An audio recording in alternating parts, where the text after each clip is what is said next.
Hello student, मेरे channel पर आप सभी का स्वागत है। आज मैं लेकर आई हूँ आपके लिए टेंस कितने प्रकार के होते हैं और इनके कौन कौन से रूप होते हैं। तो चलिए स्टार्ट कीजिए। टेंस क्या होते हैं और इनके रूप कौन कौन से होते हैं। और मैं आपसे एक बात कहना चाहूँगी, अगर आपको मेरी वीडियो पसंद आए तो मेरा चैनल सब्सक्राइब कर लीजिएगा, ताकि जो मैं वीडियो डालूँ वो आप तक पहुँच सके। तो चलिए शुरू करते हैं। टेंस कितने प्रकार के होते हैं हम सब पढ़ते चले आए। टेंस 3 प्रकार के होते हैं। ये 3 प्रकार के ही क्यों होते हैं? जैसे टेंस का मीनिंग होता है काल। टेंस का मतलब होता है काल, और काल का मतलब होता है समय। हम अपनी कोई भी बात कहेंगे तो समय क्या होगा? जैसे कि अगर मैं कहूँ मैं बाज़ार गई, तो इसमें पास्ट हो गया। मैं कहूँ मैं बाज़ार जाऊँगी, तो फ्यूचर हो गया। और मैं कहूँ कि मैं बाज़ार जा रही हूँ, तो प्रेजेंट हो गया। इसके अलावा मैं इस सेंटेंस को किसी और रूप में नहीं बोल सकती। इसीलिए ये 3 ही प्रकार के होते हैं।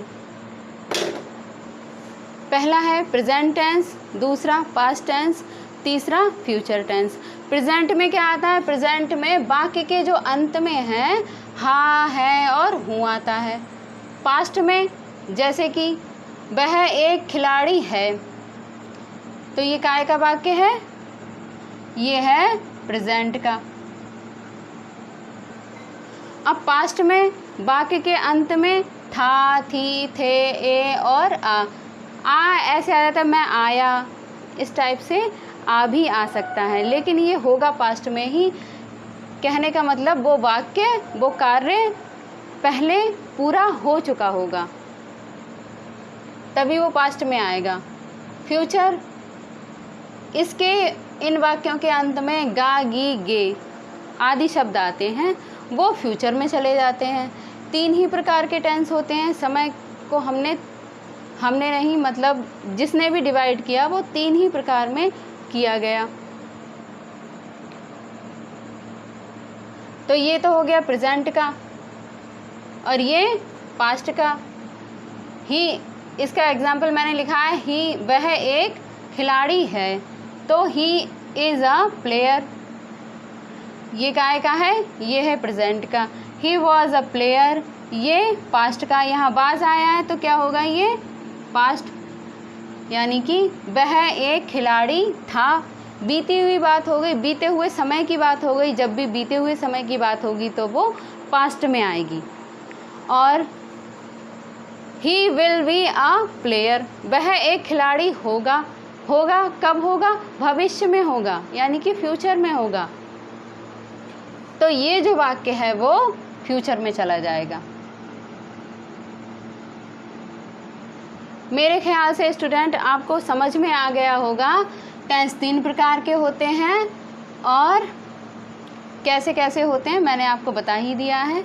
वैसे भी बचपन से आप लोग पढ़ते चले आए होंगे, तो ये तो पता ही होंगे, बस मैंने एक नॉलेज के लिए बता दिया। अब टेंस के 4 रूप होते हैं। वो रूप कौन कौन से होते हैं? इसी समय को 3 जगह डिवाइड किया गया है। यहाँ पर ध्यान से समझना, इस काल को 3 जगह पर विभाजित किया गया है। कहाँ कहाँ? प्रेजेंट में, पास्ट में और फ्यूचर में।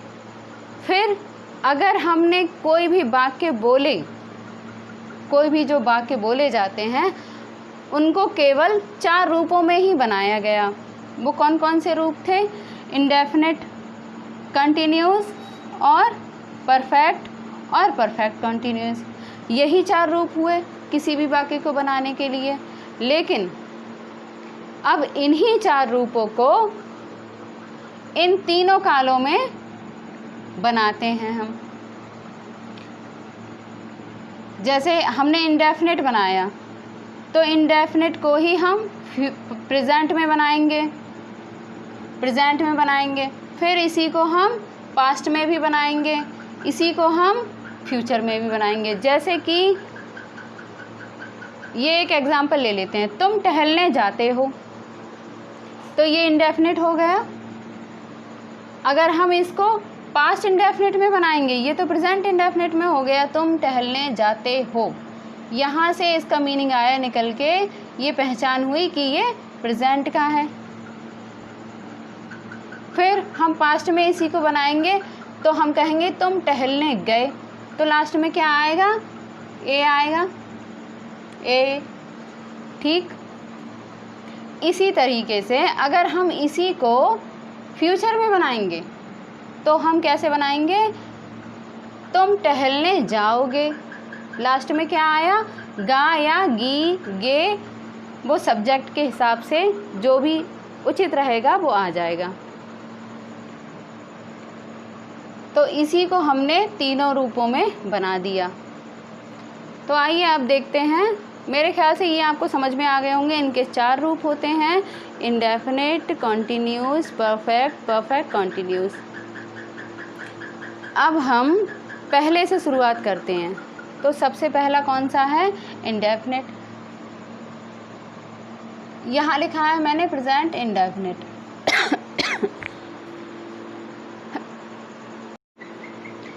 तो अब मैं बताऊंगी आपको present indefinite tense. Present indefinite tense की पहचान क्या होती है? सबसे पहले हम जानते हैं, जैसे मैंने अभी आपको बताया, टेंस 3 प्रकार के होते हैं और इसके रूप जो होते हैं वो 4 होते हैं, इंडेफिनिट, कॉन्टिन्यूस, परफेक्ट कॉन्टिन्यूस। अब इस पहले को हम प्रेजेंट में बनाएंगे, तो प्रेजेंट इंडेफिनिट टेंस। तो प्रेजेंट हम कैसे पहचानेंगे ये प्रेजेंट इंडेफिनिट टेंस है? तो इसके जो वाक्य होते हैं उसके अंत में ता है, ते हैं, ती है और ताहू इत्यादि शब्द आते हैं। इसी से हम पहचानते हैं कि ये प्रेजेंट इंडेफिनिट टेंस है। इसमें जो है इज, आर, एम का प्रयोग नहीं होता है। जैसे कि यहाँ है आ रहा है लास्ट में, तो यहाँ है कि इंग्लिश नहीं लगेगी। एक वचन सब्जेक्ट के साथ वर्ब की फर्स्ट फॉर्म में एस या ईएस लगाते हैं। ठीक है, आप वर्ब जानते होंगे। वर्ब क्या होता है? वर्ब होती है क्रिया। जैसे कि वह खेलता है, तो इसमें क्रिया क्या है? काम क्या हो रहा है? खेलने का काम हो रहा है, तो यही वर्ब होता है। तो वर्ब की फर्स्ट फॉर्म में, अब जैसे कि मैंने आपको बताया वह खेल रहा है या खेलता है, तो इसमें वर्ब काम क्या हो रहा है? खेलने का हो रहा है। अब खेलने का काम हो रहा है तो यही वर्ब है और इसकी फर्स्ट फॉर्म लगती है, प्ले की फर्स्ट फॉर्म लगेगी और उसके अंत में एस या ईएस हम लगा देंगे। कब लगाएंगे? जब वाक्य जो है, वाक्य का कर्ता यानी कि सब्जेक्ट, कर्ता को क्या बोलते हैं? सब्जेक्ट। ये काय में होगा? एक वचन में होगा। ये जब एक वचन में होगा तब हम एस या ईएस लगाएंगे। सब्जेक्ट आप जानते होंगे, 1 मिनट में आपको बता देती हूँ सब्जेक्ट क्या होते हैं। हम और आप सभी सब्जेक्ट हैं। ओके, सिंपल सी बात। अभी आप चाहें तो लिख लीजिए, she, he, they, we, I, you, ये सभी सब्जेक्ट होते हैं। और मैं कहूँ कैट, ये भी सब्जेक्ट है। डॉग, ये जो जीवित जितने भी प्राणी हैं वो सभी सब्जेक्ट में आते हैं। और सब्जेक्ट हमेशा यहाँ होता है, शुरुआत में ही लगा होता है अधिकतर सेंटेंसेस में। बाकी कहीं कहीं नहीं भी होता है, कहीं कहीं और कहीं भी लगा होता है, बाद में भी लगा होता है। लेकिन अधिकतर सिंपल जो सेंटेंस होते हैं उनमें यहीं पर मिलते हैं। इस प्रेजेंट इंडेफिनिट टेंस को हम सिंपल टेंस भी कहते हैं, प्रेजेंट सिंपल टेंस। अब क्या है? वर्ब की फर्स्ट फॉर्म में ऐसे यस लगा दिया, ठीक। लेकिन जब कर्ता यानी कि ये सब्जेक्ट, ये क्या है? ये है सब्जेक्ट। जब सब्जेक्ट बहुवचन में हो,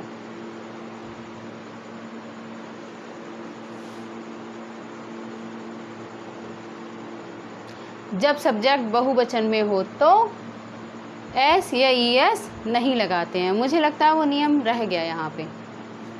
यहाँ मैं लिख देती हूँ, जब सब्जेक्ट बहुवचन हो तब एस या ईएस नहीं लगाते हैं। अब बहुवचन भी आप जानते होंगे कौन कौन से होते हैं। अगर नहीं जानते हैं, आप स्टूडेंट हैं 9th के 10th के, आपने पहले सही से पढ़ाई नहीं की या नहीं कर पाए, कोई भी आपका रीज़न रहा हो, तो मैं आपको बता देती हूँ एकवचन और बहुवचन।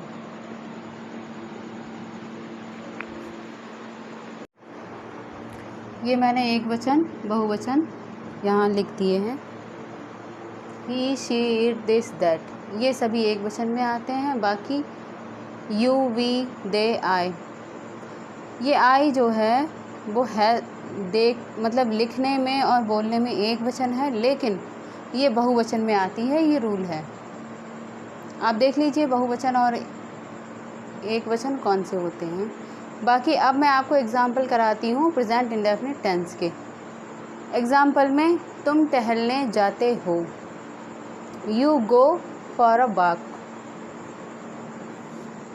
यू क्या है? ये यू है बहुवचन, ये बहुवचन है, इसलिए इसमें हम एस या ई एस नहीं लगाएंगे। ठीक है, ये वर्ब है, ये क्या है इसमें वर्ब, तो वर्ब की फर्स्ट फॉर्म में एस या ई एस हम नहीं लगाएंगे। जैसे कि मैंने यहाँ ये रूल लिख दिया है, you go for a walk, वह आगरा जाता है, तो ये क्या है, ये एकवचन है। ठीक है, ही गोज़ टू आगरा। अब मैंने बताया आपको एकवचन के साथ एकवचन सब्जेक्ट, ये क्या है सब्जेक्ट, ये क्या है वर्ब, इसके साथ ये एकवचन है, इसके साथ हम एस या ई एस लगाएंगे क्योंकि ये एकवचन है। मैं खाना बनाती हूँ, आई कुक द फूड। मैं क्या होता है, मैं बहुवचन में आता है, इसलिए हमने कुक क्या है, कुक है क्रिया, कुक क्रिया है, इसीलिए हमने इसमें एस या ई एस नहीं लगाया। क्यों नहीं लगाया? क्योंकि ये आई जो है वो बहुवचन है। वह वहाँ जाता है, ही गोज़ देयर। वह क्या है, वह एकवचन है, इसलिए इसकी क्रिया क्या है यहाँ पे, जाने की, इसमें हमने एस या ई एस लगा दिया है। अब एस या ई एस, इसके भी एक रूल होते हैं, कहाँ एस लगेगा कहाँ ई एस लगेगा। यहाँ मैंने आपको ऊपर बताया है। हम फुटबॉल खेलते हैं, वी प्ले फुटबॉल, ये बहुवचन है हम, इसीलिए मैंने इसमें ना तो एस लगाया है, इसकी क्रिया क्या है खेलने की, इसमें ना तो मैंने एस लगाया है और ना ही ई एस लगाया है। तो स्टूडेंट, मुझे लगता है आपको ये जो मैंने प्रेजेंट इंडेफिनिट टेंस जो बताए हैं वो आपको समझ में आए होंगे। चलिए अब मैं आपको इसके इंट्रोगेटिव और नेगेटिव बता देती हूँ, लेकिन उससे पहले एक सूत्र लिख लीजिए।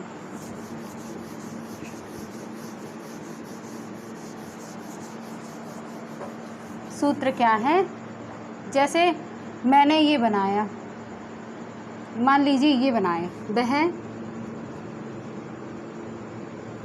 बाजार जाता है, तो ही goes to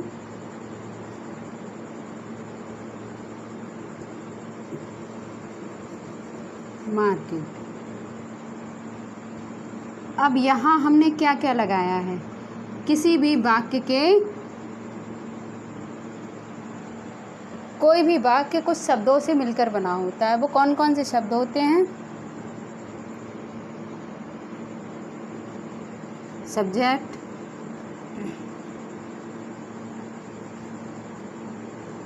प्लस प्रेडिकेट।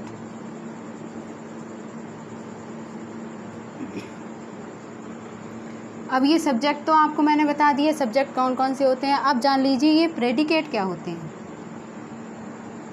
ये प्रेडिकेट जो हैं वो इसमें आती है वर्ब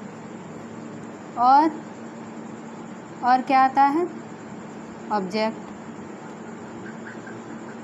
और क्या आता है? कॉम्प्लीमेंट।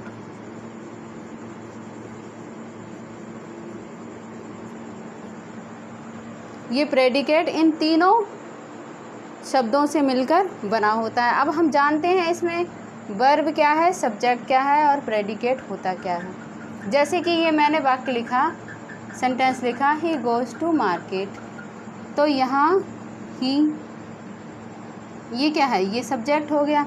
और बाकी जो बचता है वो प्रेडिकेट हो जाता है। जैसे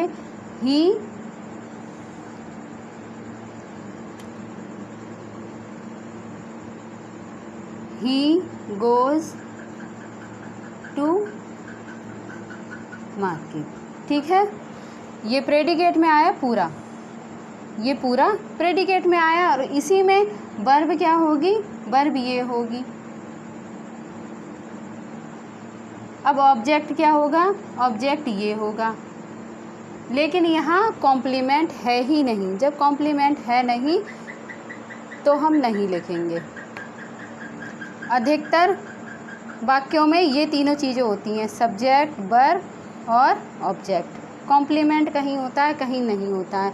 तो इसको बनाने का एक सूत्र हम बना सकते हैं ऐसे, सब्जेक्ट प्लस वर्ब की फर्स्ट फॉर्म में, वर्ब की फर्स्ट फॉर्म में एस या फिर ई एस प्लस ऑब्जेक्ट। इसको हम सूत्र बना सकते हैं ना। बस ये मेन चीज़ है। अगर आपने पहले कभी पढ़े हैं, सिर्फ इसी को देख लेंगे तो भी आपको याद आ जाएगा कि ये वाक्य जो है वो कैसे बनेंगे। अब मैं बताती हूँ आपको नेगेटिव। स्टूडेंट, मैं ज़्यादा टाइम नहीं लूँगी, जो यहाँ पर बने हैं उन्हीं का नेगेटिव बना देती हूँ। जैसे कि तुम टहलने जाते हो, तो you go for a walk, इसी का मैं नेगेटिव बनाऊँगी।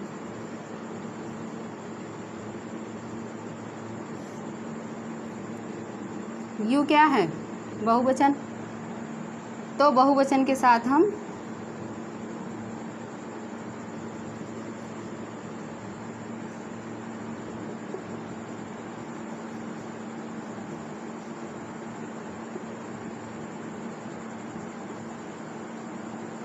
फॉर अ वॉक,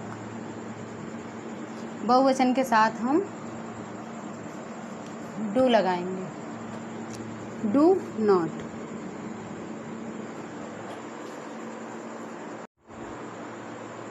जैसे कि ये बहुवचन है तो इसीलिए इसकी वर्ब में ना तो एस लगाया ना ई एस लगाई, इसीलिए यहाँ पर डू नॉट का हम प्रयोग करेंगे। इसके लिए चाहे तो आप ये सूत्र उतार लीजिए।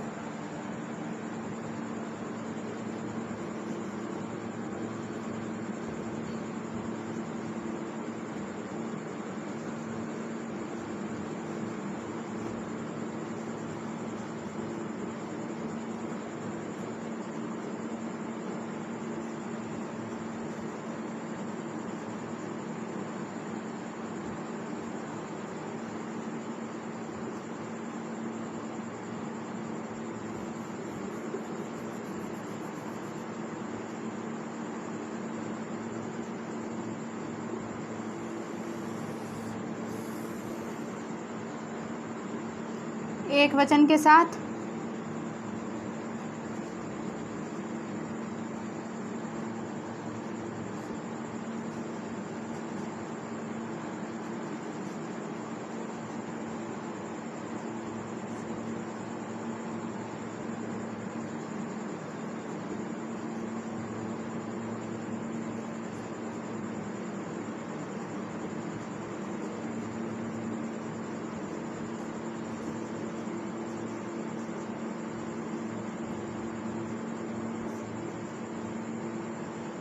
बहुवचन के साथ डू नॉट लगाते हैं। तो ये तो हो गए आपके प्रेजेंट इंडेफिनिट टेंस। यहाँ कर देती हूँ मैं।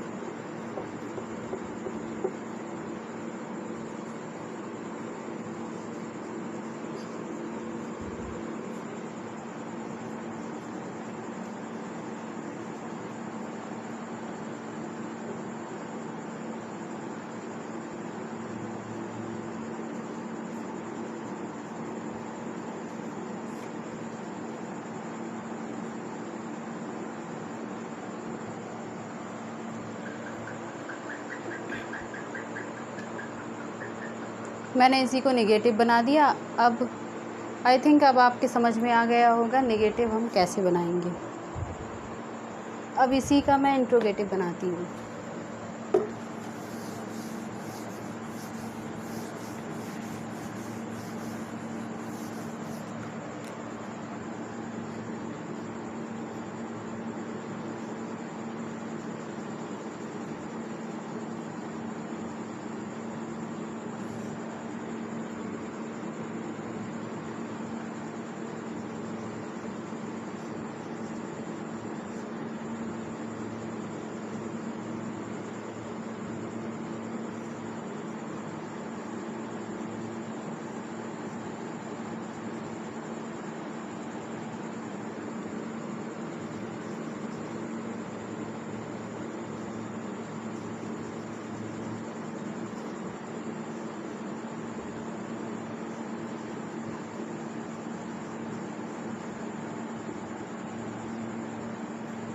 अगर हम इसी को हम नेगेटिव में बनाएंगे तो कैसे बनाएंगे?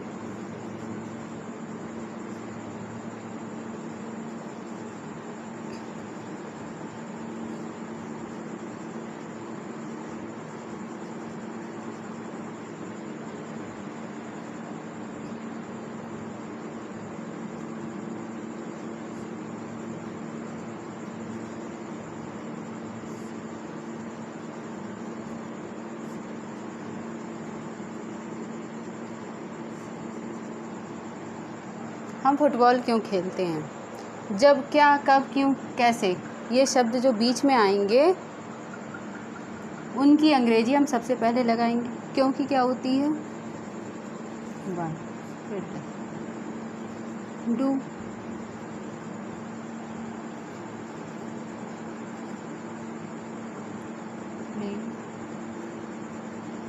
फुटबॉल।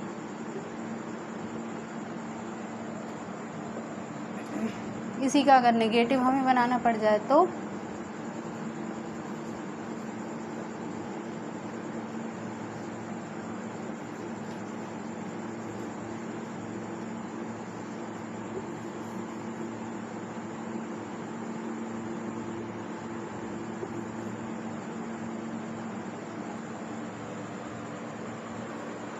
स्टूडेंट ये था प्रेजेंट इंडेफिनिट टेंस। मुझे लगता है आपको ये समझ में आए होंगे। अगर आपको ये समझ में आए तो मेरे चैनल को सब्सक्राइब करें और मेरी वीडियो को लाइक करें। Good bye.